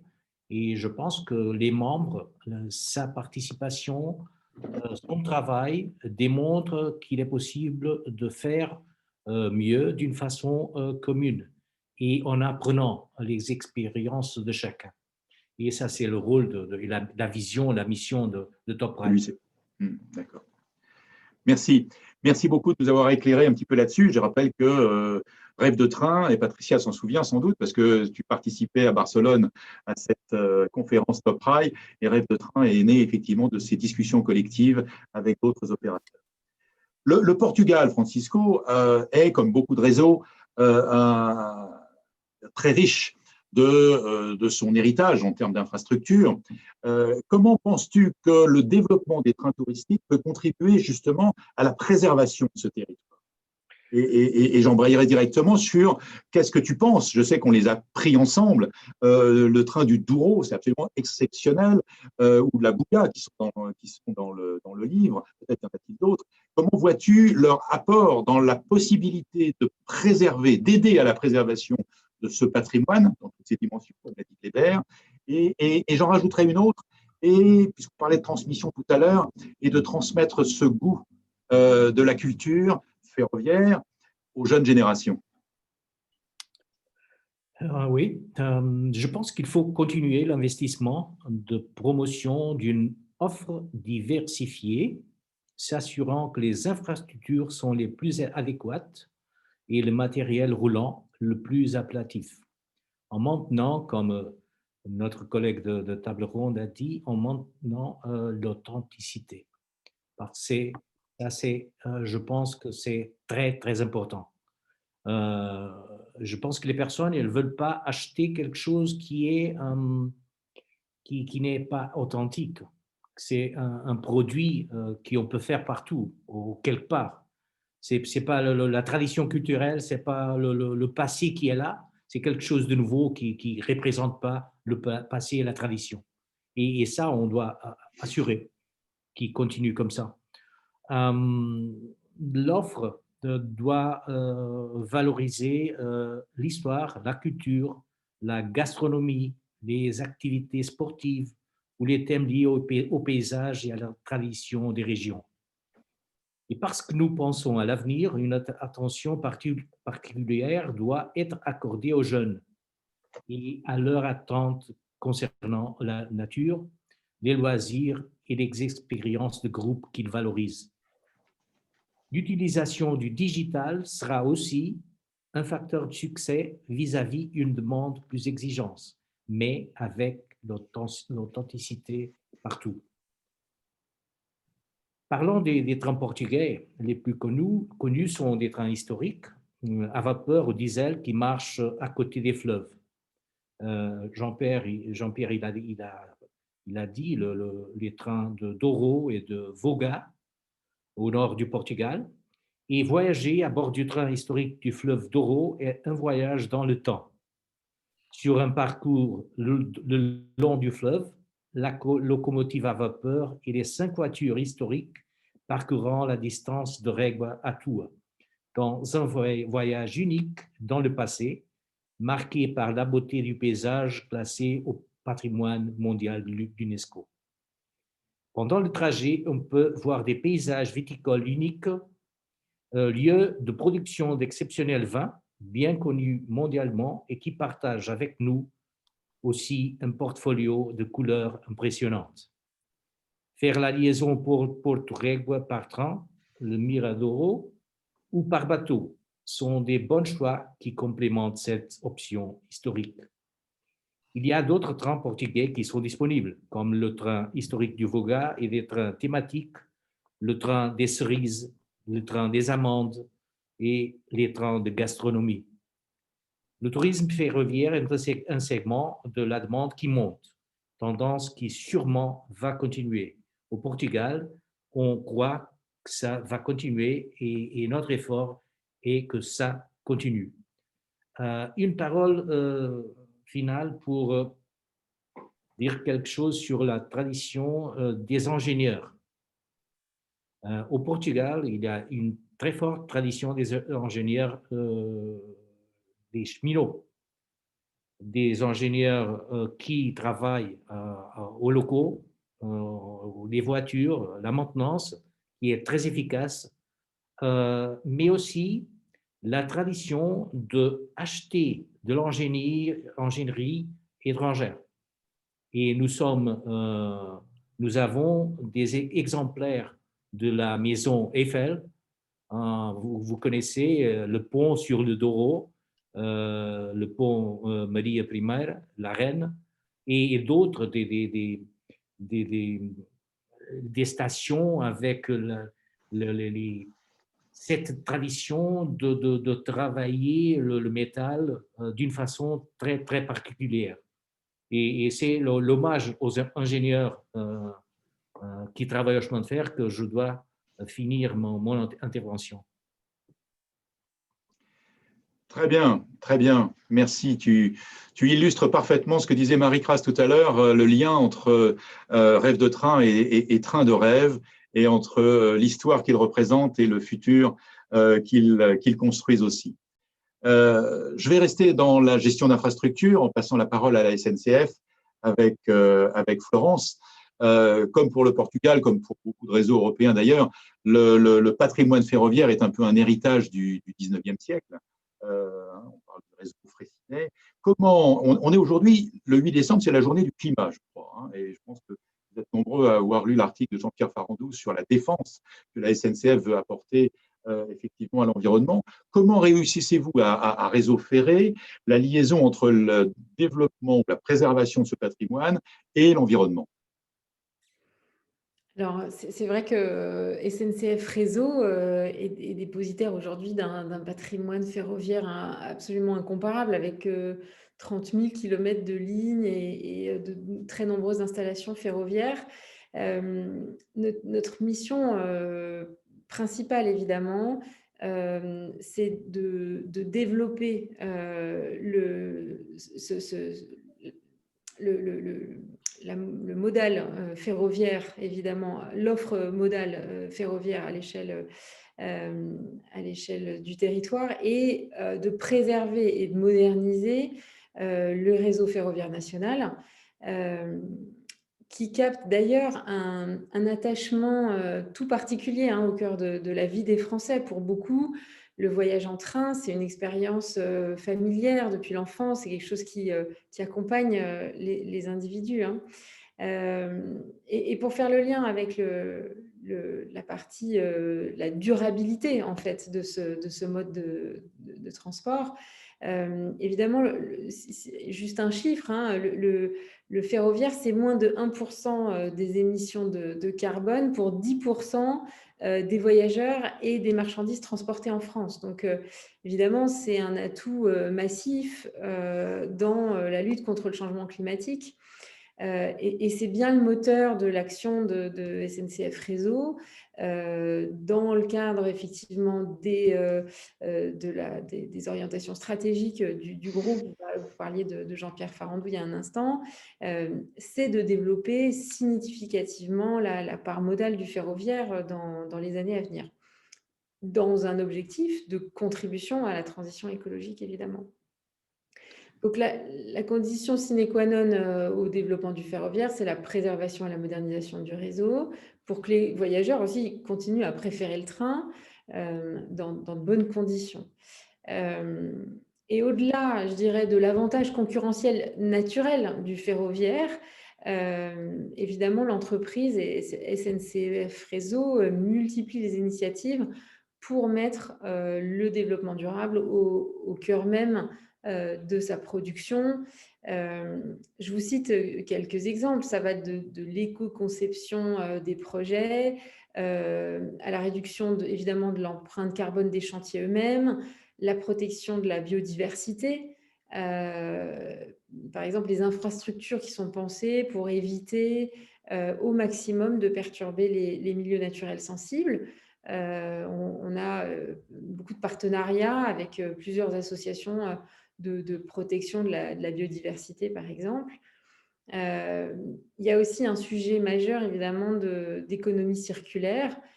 Chez Réseau, ça s'incarne dans notamment la valorisation des matériaux ferroviaires, les rails, les câbles, etc. Et le projet d'entreprise se donne aujourd'hui l'objectif de recycler, de valoriser 100% des matériaux de la voie d'ici 2026. Je voudrais aussi citer le volet social et sociétal, parce qu'on parle beaucoup de l'environnement, mais ça va aussi, la durabilité, elle va évidemment dans un ensemble de caractéristiques et dans un ensemble d'impacts positifs. Donc, je citerai le recours à l'économie sociale et solidaire dans le cadre de partenariats locaux où l'entreprise met en place des chantiers d'insertion, par exemple, et déploie une politique d'achat solidaire de grande ampleur, au-delà du fait même de l'apport, j'ai envie de dire, l'apport économique de l'irrigation des territoires. Très bien, mais justement, en parlant d'irrigation des territoires, des trains touristiques en France, il y en a beaucoup. Il y a le train du Maestro et de l'Ardèche, mais il y en a beaucoup d'autres. Comment voyez-vous, à la SNCF et à Réseau, la possibilité de s'appuyer sur ces trains touristiques pour augmenter encore plus l'ancrage dans les territoires, dans les départements, et en faire un peu un vecteur de promotion sociétale du train? Oui, tout à fait. Mais ça rejoint un petit peu le point à l'instant du développement des territoires, hein. C'est que les trains touristiques, ils jouent un rôle réel en fait dans la préservation d'un héritage en région et ils contribuent aussi à la mobilité de proximité. Donc, ils permettent de dynamiser des zones rurales entières, de contribuer à la valorisation du patrimoine. Ça représente des retombées économiques aussi, hein, pour les territoires, avec le développement d'emplois induits. C'est vraiment toute une activité qui est extrêmement importante. Et puis, ils permettent aussi de faciliter en fait la mobilité des populations qui vivent dans ces zones potentiellement éloignées et de les connecter aux autres territoires en fait. Donc, j'entendais Marie-Pascale tout à l'heure parler du train jaune, par exemple, qu'elle citait tout à l'heure. C'est un excellent exemple de cet effet vertueux des trains touristiques sur les territoires. La ligne, elle a été identifiée comme ligne prioritaire en Occitanie à la suite des États généraux du rail et de l'intermobilité en 2016, qui ont reconnu en fait le caractère stratégique de cette ligne en matière de mobilité, d'attractivité, de développement local. Et donc, s'en sont suivis aussi des travaux de modernisation qui ont été opérés depuis ce moment et dans une trajectoire d'accompagnement, évidemment, de ce territoire. Très bien, merci beaucoup. Petite question un peu plus personnelle. Dans le livre, quels sont les 2 trains que tu as préférés? Je n'ai pas oublié de dire l'Ardèche, hein, mais bon. Alors, les trains d'Asie, j'avoue que j'ai une passion personnelle pour l'Asie, donc j'ai regardé ça avec beaucoup d'intérêt.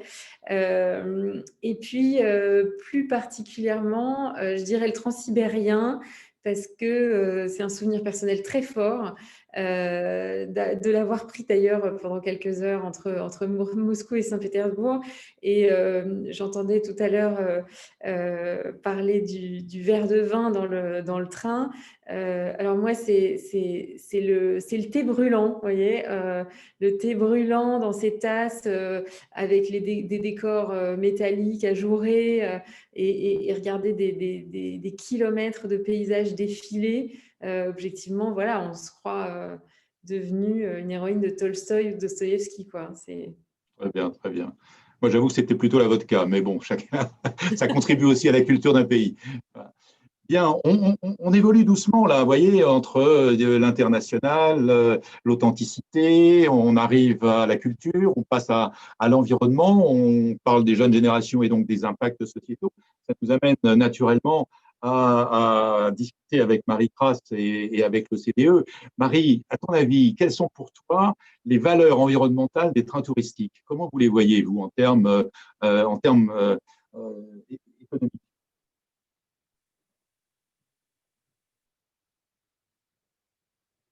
Mets ton micro. Voilà. Merci, excusez-moi, voilà. Les valeurs environnementales, tout à fait. Alors, je crois qu'il faut commencer un petit peu au début. Le lien entre les transports et le tourisme, et l'OCDE se penche, notre service de tourisme notamment, se penche sur ces questions-là, au Forum international des transports aussi. Ce qu'on voit, en fait, c'est que le transport, la mobilité, les différents services de mobilité jouent un rôle, je dirais, de catalyseur ou facilitateur du tourisme. Et dans le contexte de l'environnement, c'est extrêmement important parce que pour avoir un impact économique, à l'heure actuelle, il faudrait que cet impact soit durable. Il faudrait que cet impact soit écologiquement durable aussi. Et le rail, là-dedans, comme on a eu d'autres ce soir ont eu l'occasion d'évoquer, le rail a véritablement son rôle à jouer dans cet objectif. Alors, par rapport à d'autres moyens de transport plus intensifs en énergie tels que la voiture particulière, l'avion, le rail a le potentiel de réduire la consommation d'énergie, les émissions de CO2, la pollution atmosphérique de façon très importante. Le rail, en effet, est un des moyens de transport, les modes de transport les plus économes en énergie.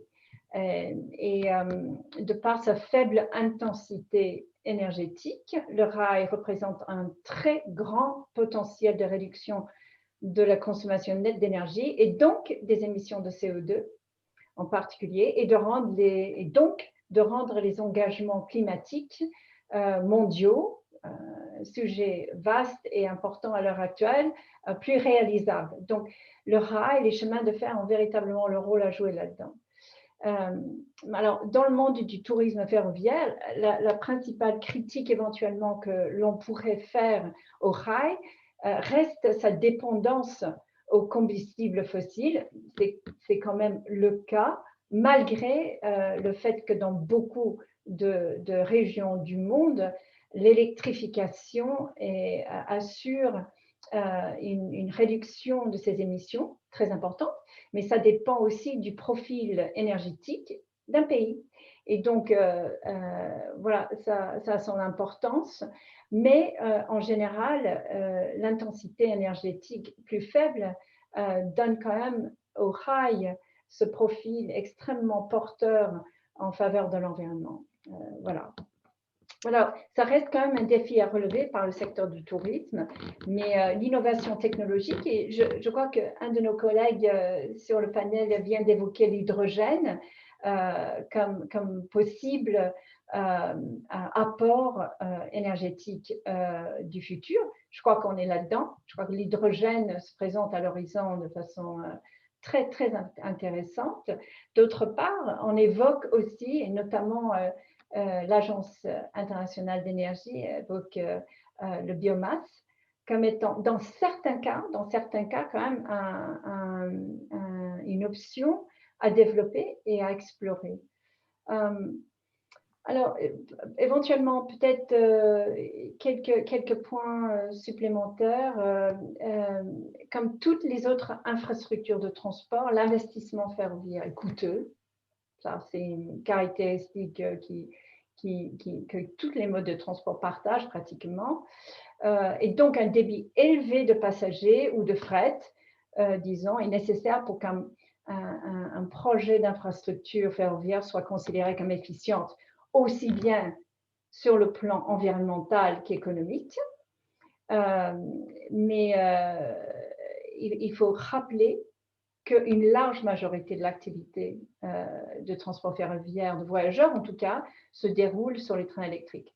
Et quand je reviens au sujet de nos trains de rêve, l'électrification, je ne suis pas experte dans ces trains, hein, mais l'électrification reste tout de même sans doute un défi à relever. Mais l'avenir est très, comment dire, je pense que l'avenir est très propice à une augmentation du trafic ferroviaire dans ce domaine du tourisme. Merci, on a bien zoomé là sur tous les aspects environnementaux, hein, sous différents angles. J'en rajouterai un d'ailleurs parce que j'ai vu passer quelques questions et quelques échanges pendant cette table ronde. Un certain nombre d'opérateurs qui utilisent des machines à vapeur, qui font quand même partie du patrimoine historique, sont en train de réfléchir à faire de la vapeur avec de l'eau et de la traction avec de l'hydrogène. Hein, voilà, donc pour revenir sur l'environnement. Je voudrais passer maintenant, parce que c'est je sais que c'est une de tes marottes et ta philosophie au-delà de l'environnement. Quels sont pour toi les impacts sociaux et sociétaux pour les populations des trains touristiques? Comment peux-tu exprimer en termes de valeur ce que ITF ou l'OCDE voit pour les trains touristiques dans ce domaine? Eh bien, je parlerai peut-être à deux niveaux de cela, Jean-Pierre. Éventuellement, tout d'abord, un impact sur les populations locales qui sont, notamment pour nos trains touristiques qu'on célèbre ce soir, un élément majeur d'attraction. Donc, les études chez nous, donc au FIT, à l'OCDE, ont démontré qu'il y a plusieurs facteurs qui sont très importants dans l'impact économique du tourisme et des transports au niveau local, l'emplacement des services de transport, la capacité, l'efficacité et la qualité des transports. Et comme j'ai évoqué tout à l'heure, la connectivité de ces services de transport aux réseaux régionaux et nationaux, pour que l'accès à ces sites touristiques soit très facile. D'autre part, les trains eux-mêmes représentent, et ça a été évoqué plusieurs fois ce soir, notamment par Peter, entre autres, que ces trains eux-mêmes restent une attraction spécifique de tourisme. Alors, le tourisme peut jouer un rôle important dans l'amélioration de l'attractivité des lieux. Ça peut vraiment attirer du monde et donc avoir une conséquence très favorable au niveau économique, non seulement en tant que destination à visiter, ça c'est peut-être le principal, mais aussi pour y vivre, pour travailler et pour investir. Donc, ce qu'on voit, c'est que le tourisme peut apporter des avantages aux économies urbaines et régionales, des possibilités d'emploi, un soutien à la promotion de patrimoine culturel, encore comme on a pu évoquer avec Peter, et d'autre part des possibilités commerciales, éventuellement novatrices à petite échelle, etc. Donc, beaucoup de valeur à ce niveau-là. Et puis éventuellement, si on touche un petit peu au développement durable et les objectifs de l'ONU pour le développement durable, il y a aussi une importance, je dirais, à considérer et à ne pas oublier pour que ces services de train, ces services de transport ferroviaire soient accessibles à tous. Et ça, c'est quelque chose avec cet impact économique qu'on vient d'évoquer, l'impact environnemental dont on a pu parler tout à l'heure. L'aspect social touche énormément à comment est-ce que ces services offrent des possibilités de voyage, de tourisme, de déplacement à tout segment de la société. Et c'est extraordinairement important, voilà, notamment pour les personnes handicapées et âgées. Énormément de valeur. Quand est-ce que tu fais une conférence à Leipzig sur les trains touristiques? Bah, sur les trains touristiques, on peut rajouter ça peut-être à n'importe quel moment. On va parler. Ouais. C'est une idée à creuser en tout cas. Voilà. Merci, merci beaucoup. Et bien maintenant, je voudrais terminer, comme je l'ai commencé d'ailleurs, avec Marie-Pascale, à tout seigneur, tout honneur, sur un angle peut-être un petit peu plus littéraire. Marie, tu as écrit donc de nombreux livres, aussi bien sur les trains que sur d'autres sujets. Que t'a apporté l'écriture de celui-ci? Du rêve, à nouveau du rêve. Après avoir écrit sur les gares de rêve et les trains à grande vitesse de rêve, on va dire que vraiment, d'ailleurs cet ouvrage, on n'a pas réfléchi longtemps à l'appeler Rêve de train. C'est une ronde de trains très divers, uniques, qu'on peut emprunter dans le monde entier. Ils nous font rêver pour énormément de choses, leur charme, les paysages spectaculaires traversés, des trains de luxe incroyables. Voilà, c'est comme je disais au début, une telle diversité que écrire sur ces trains, oui, c'est un vrai rêve. Un rêve, effectivement, comme son titre. On voyage de pays en pays, de paysage en paysage. On a l'impression effectivement d'être entre l'Odyssée d'Homère ou le Tour du monde de Jules Verne. Parmi tous ces trains, quels sont peut-être celui ou deux qui t'auront le plus marqué, à la fois au regard de leur attrait, sensibilité, ou de leur intérêt pour cet écotourisme dont on parlait tout à l'heure? Alors, on parlait du petit train jaune. C'est un train exceptionnel, mais il se trouve aussi que c'est le train de mon enfance. C'est le train de mon adolescence.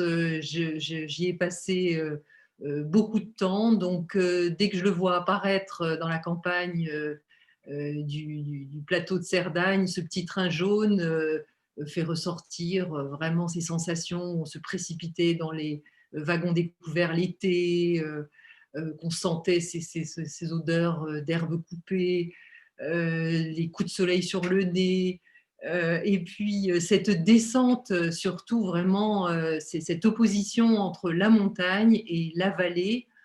C'est des sensations incroyables avec ces franchissements de ponts fabuleux, c'est sûr. Et puis ce petit train jaune, c'est un élément du paysage, ce que je disais, c'est assez fabuleux. On peut aussi s'arrêter en pleine nature, aller randonner dans des gorges exceptionnelles et ensuite faire signe au chauffeur de train de s'arrêter sur le quai, même s'il n'y a pas de gare. Voilà, ça c'est vraiment un souvenir. Bon, j'en ai d'autres souvenirs. J'ai le souvenir... bon, ça, je crois que ça fera plaisir à Patricia parce qu'on a beaucoup travaillé sur ce train. C'est le petit train du Haut-Quercy, dans un ouvrage qui s'appelle Voyage inattendu en vallée de la Dordogne. J'ai un souvenir quand même très personnel parce que j'ai pu monter dans la locomotive par 40 degrés dehors, regarder le mécanicien mettre le charbon dans la chaudière, voir comment les freins sont utilisés manuellement. Et puis voilà, ces paysages de la Dordogne, je pense que tous ceux qui prennent ce petit train ne peuvent avoir qu'une envie, c'est d'aller compléter, d'aller visiter les châteaux, les grottes de la vallée de la Dordogne. Je ne voudrais pas rester juste en France parce qu'il y en a énormément d'autres, mais un autre très très différent, c'est quand même le Oslo-Bergen en Norvège. La Bergensbanen, c'est vraiment, alors là, pour des paysages absolument extraordinaires. Bon, un train un peu écologique parce que sa locomotive est électrique, c'est vrai. Et puis surtout, de passer des vertes campagnes de la région d'Oslo à 1300 mètres, la neige, le ski de fond en plein mois de juillet. Évidemment, 1300 mètres à nos latitudes, ça paraît rien, mais dès qu'on s'approche du cercle polaire, c'est quand même très important. Voilà, c'est une belle expérience de croiser tous ces randonneurs, ces alpinistes, ces vététistes. Voilà, on appréhende vraiment les liens que les Norvégiens ont avec la nature et avec le train. Comme tu le dis, il y en a beaucoup d'autres. Hein. Ce livre, on a d'ailleurs failli le préfacer, Le Tour du monde en 80 trains, parce qu'il fallait bien se limiter. On a évoqué aussi tout à l'heure d'autres livres, hein, Rêve de gare et Le monde à grande vitesse. comme un peu une trilogie, même si Langage du Sud en a écrit d'autres. Mais on était là véritablement dans une trilogie de développement culturel de l'image du train par l'UIC. J'oserais te demander, derrière ces rails en acier, ces poutres en béton, cette grosse technologie industrieuse, qu'est-ce qui se dégage de tout ça pour t'inspirer une telle sensibilité poétique? Je crois qu'il y a un lien quand même important entre les gares, les trains à grande vitesse et les trains touristiques. On a parlé de rêves, mais c'est des rêves d'humains. Les gares, c'est le fruit de rêves de mécènes, de gouvernants, de constructeurs. Le monde à grande vitesse, c'est un rêve de toujours vouloir aller plus vite, avec plus de confort. C'est une épopée quand même de ces lignes extraordinairement, enfin, qui sont des défis techniques. Et puis, rêve de train, c'est vraiment le rêve de ces trains de charme, de ces trains d'antan, Oui. de ces trains authentiques, hein, comme on disait. En effet, l'humain.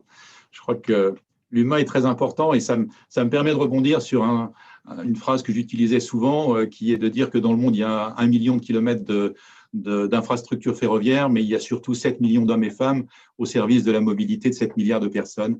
Et ça, rien que ça fait un peu rêver. Merci à tous pour toutes vos contributions. On a bien vu à quel point les différentes valeurs étaient riches, étaient alimentées et étaient surtout partagées. Je ne sais pas trop si on a le temps maintenant de faire un débat interactif avec la salle, si j'ose dire, avec derrière l'écran. Mais ce que j'ai pu constater, puisque j'ai ce privilège, c'est de voir qu'un certain nombre de messages ont été déjà partagés, des questions auxquelles déjà des réponses ont été données. Donc, je pense qu'on en restera peut-être à cette volonté de partage des uns et des autres. Vous avez déjà répondu, pour ceux qui ont pu le faire, à différentes remarques qui ont pu être faites. Il est donc temps, à mon avis, on est déjà à 20h15, de terminer, d'arrêter ce tour de table et ce tour d'horizon absolument passionnant. On a mis, je crois, le chemin de fer en lumière à travers, comme je viens de le dire, des valeurs fortes. Merci à l'UIC pour l'intention initiale. Merci à Langage du Sud pour la conception de ce bel ouvrage, si j'ose dire, pour prendre un terme ferroviaire, de cet ouvrage d'art. Merci aux panélistes pour leur temps, chers amis, pour leur témoignage. Merci à tous les participants. Vous avez été très, très, très nombreux ce soir à participer, pas forcément jusqu'au bout, mais en grande partie. Vous êtes encore là.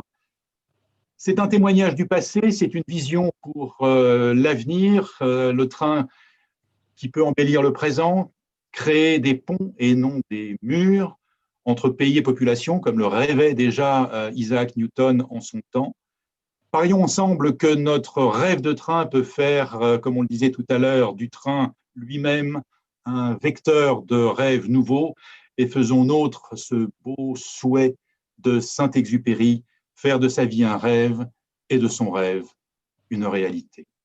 Je vous remercie beaucoup et j'aimerais surtout remercier Patricia, qui est à l'origine de l'organisation de cette table ronde, pour avoir peut-être, avec la vidéo de fin, un mot de conclusion.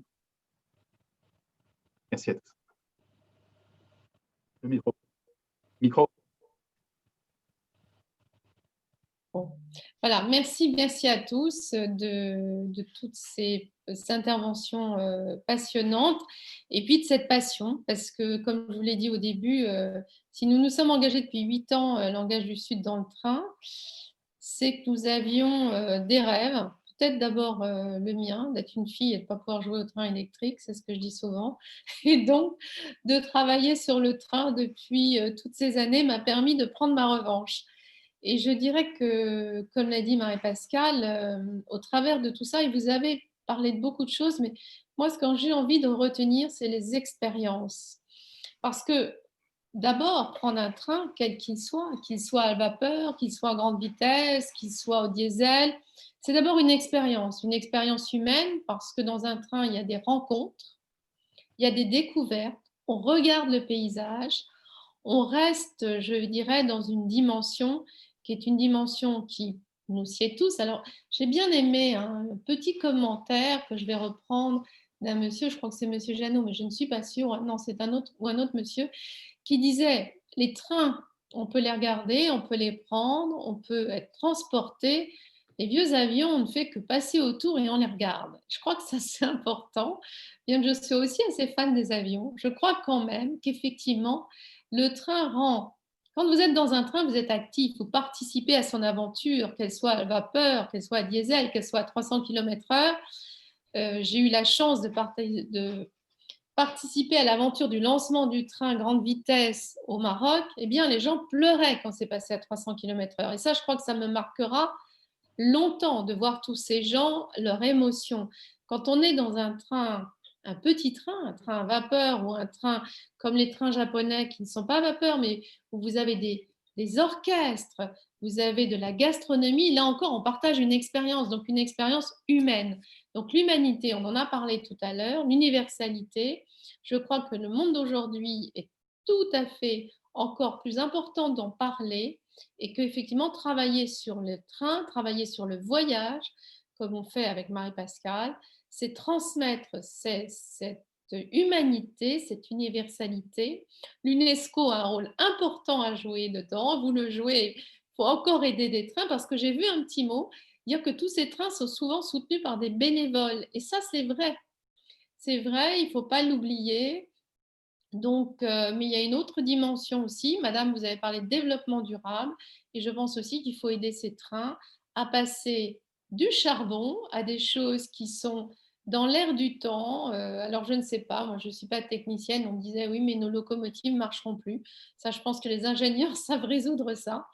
Mais en tout cas, tout le travail que nous avons fait, merci infiniment, nous donne envie de continuer. Et je dirais même de créer quelque chose qui soit comme ce que nous avons fait sur highspeedworld.net, que je vous invite à consulter, de faire ça sur Rêve de train et d'inviter des gens à nous rejoindre dans cette dimension parce que effectivement, je crois qu'aujourd'hui, plus qu'hier, c'est encore plus important. Donc, merci à tous. Il y a la dimension, j'ai noté les mots patrimoine, j'ai noté beaucoup de mots, l'imaginaire, la dimension narrative, la solidarité, le durable, le territoire, l'esprit d'environnement. Donc, il y a énormément de choses et d'éléments. Donc, je crois qu'il y a encore de quoi faire une autre conférence ou d'autres conférences. Et j'ai bien aimé le tourisme, c'est connaître la culture et le patrimoine d'autrui. C'est vous, M. Francisco, qui avez dit ça. Et effectivement, en montant dans un train, eh bien, on découvre la culture et le patrimoine d'autrui. Et surtout, on pense à tous ces ingénieurs qui, depuis maintenant près de 2 siècles, travaillent et nous amènent à rêver parce que l'ingénieur, au départ, on ne pense pas forcément au rêve, mais nous amène à la culture et au rêve. Donc, merci à tous. Merci beaucoup. Le chemin de fer a des vertus, il a des valeurs. Merci. Bonne soirée à tous. Merci. Merci. Merci à tous.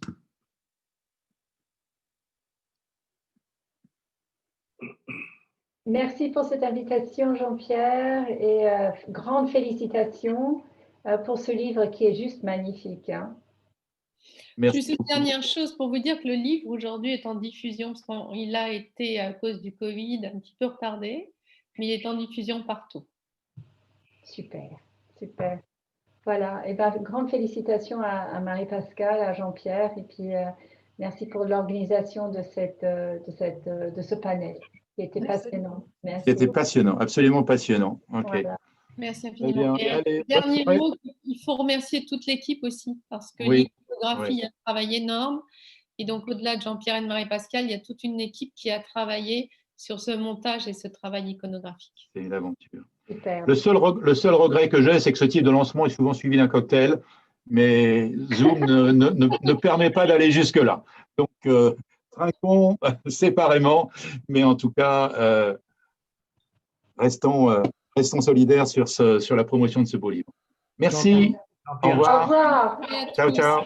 Et belle fête de fin d'année. Au revoir. Ok, obrigado, Francisco. Au revoir et j'attends le livre sur l'infrastructure. Ah bah, donnez-nous. Ah ben, je vous laisse. Ok, au revoir. Vous avez raison. Vous savez que j'habite dans une maison où Eiffel a dormi pour construire les ponts de chemin de fer qui sont dans la vallée de la Dordogne. Entre autres. Au revoir à tous. Et Au à revoir, très Marie. bientôt. Au revoir. Au revoir. Bon. Allez.